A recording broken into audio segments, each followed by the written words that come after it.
Catequesis sobre la carta a los Hebreos. He dejado para el final esta carta antes de ingresar en el análisis del libro del Apocalipsis, porque si bien está colocada luego de las cartas de Pablo y también en la antigüedad muchas veces fue atribuida a Pablo, ya también entre los padres de la Iglesia comenzaba a existir la sospecha, y en algunos era una verdadera afirmación, de que si bien en esta carta no hay ningún pensamiento que no podría ser atribuido a San Pablo, el estilo, la manera de que está redactada, el vocabulario y la manera también de usar y de interpretar el Antiguo Testamento no corresponden a Pablo, no corresponden al apóstol de los gentiles.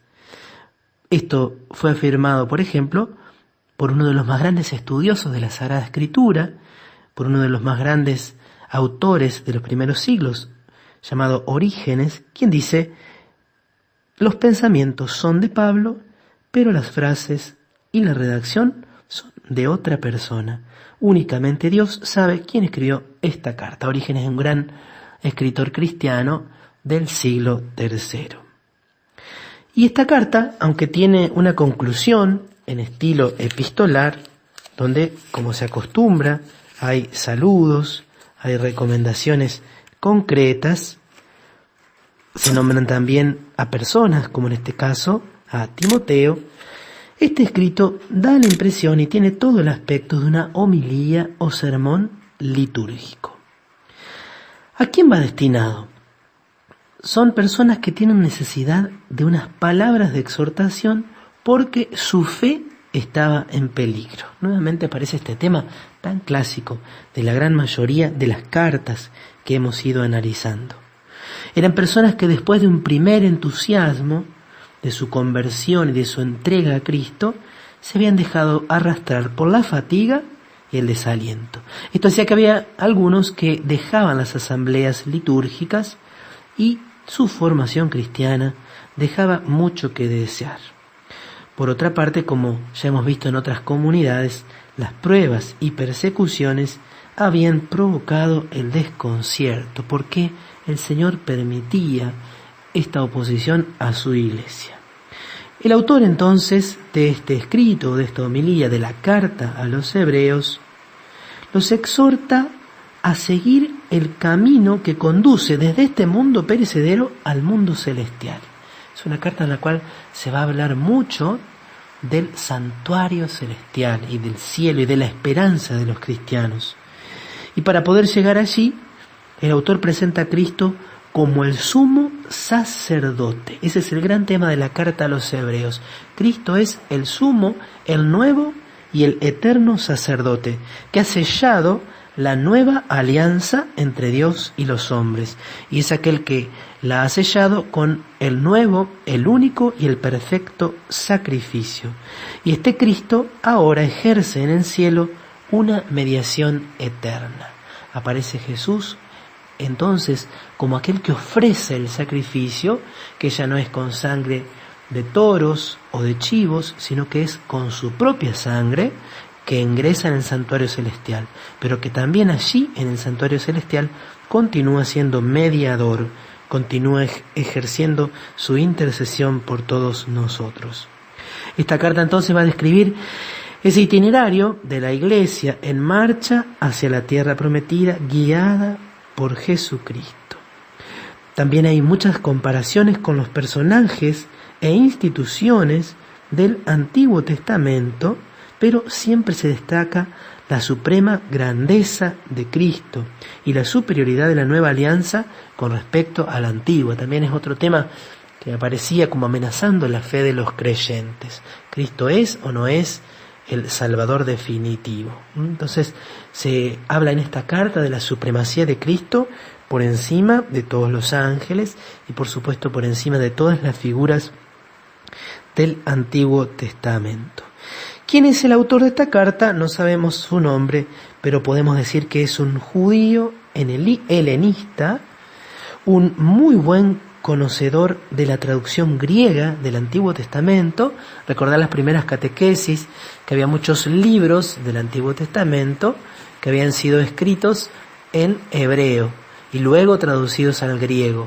y otros que habían sido escritos directamente en griego. Este autor, por todas las referencias que los estudiosos logran descubrir, conoce y maneja muy bien, con mucha exactitud, la versión griega del Antiguo Testamento. Los destinatarios de esta carta son entonces cristianos provenientes del judaísmo. No tendría sentido, de otro modo, que el autor citara tantas veces los escritos veterotestamentarios y se esforzara entonces por mostrar que se han cumplido todas las profecías y que se ha alcanzado la plenitud en la persona de Jesucristo. En cuanto al lugar y fecha de la composición, es muy probable que esta carta haya sido escrita en Roma entre los años 70 y 80.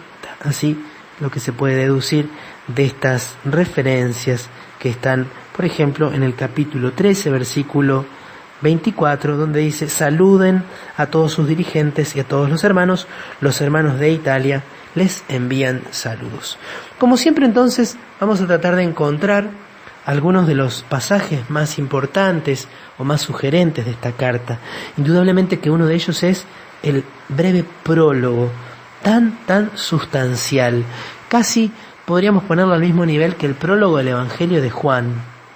Dice allí: después de haber hablado antiguamente a nuestros padres por medio de los profetas, en muchas ocasiones y de diversas maneras, ahora en este tiempo final, Dios nos habló por medio de su Hijo, a quien constituyó heredero de todas las cosas y por quien hizo el mundo. Y ahora vienen algunas afirmaciones sobre Cristo, ¿sí? Mostrando una cristología muy avanzada, muy evolucionada. Él es el resplandor de su gloria y la impronta de su ser. Él sostiene el universo con su palabra poderosa y después de realizar la purificación de los pecados, se sentó a la derecha del trono de Dios en lo más alto del cielo.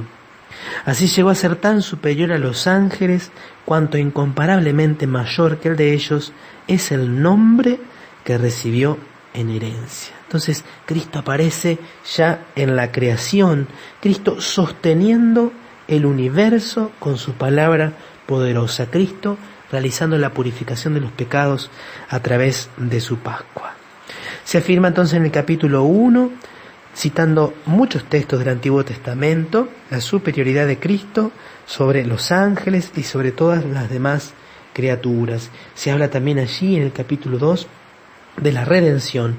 Y a partir del capítulo 3 comienza a hablarse del sacerdocio de Cristo.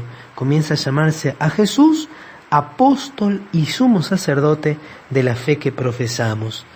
Se lo menciona como superior a Moisés y se habla de él como el sumo sacerdote insigne que penetró en el cielo. Pero este sacerdote no es incapaz de compadecerse de nuestras debilidades. Al contrario, fue sometido a las mismas pruebas que nosotros, a excepción del pecado. La Iglesia ha tomado esta expresión al hablarnos de la encarnación, igual a nosotros en todo, menos en el pecado. Capítulo 4, versículo 15. Y en el capítulo 5 encontramos también un texto muy hermoso, donde se nos habla de la obediencia de Cristo y que remite necesariamente a la escena de Getsemaní. Él dirigió durante su vida terrena súplicas y plegarias con fuertes gritos y lágrimas a aquel que podía salvarlo de la muerte y fue escuchado por su humilde sumisión. Se continúa a partir del capítulo 6 hablando del sacerdocio y del sacrificio de la nueva alianza. ¿Cómo fue ese sacrificio?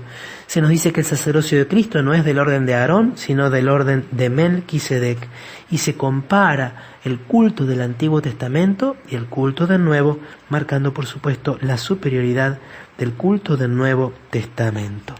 Finalmente, la carta, a partir del capítulo 10, versículo 19, incluye una serie de exhortaciones a los discípulos, una invitación a la perseverancia, una invitación a vivir en el amor de Cristo. Recuerden que estamos rodeados de una verdadera nube de testigos, capítulo 12, versículo 1, despojémonos de todo lo que nos estorba y corramos resueltamente al combate que se nos presenta.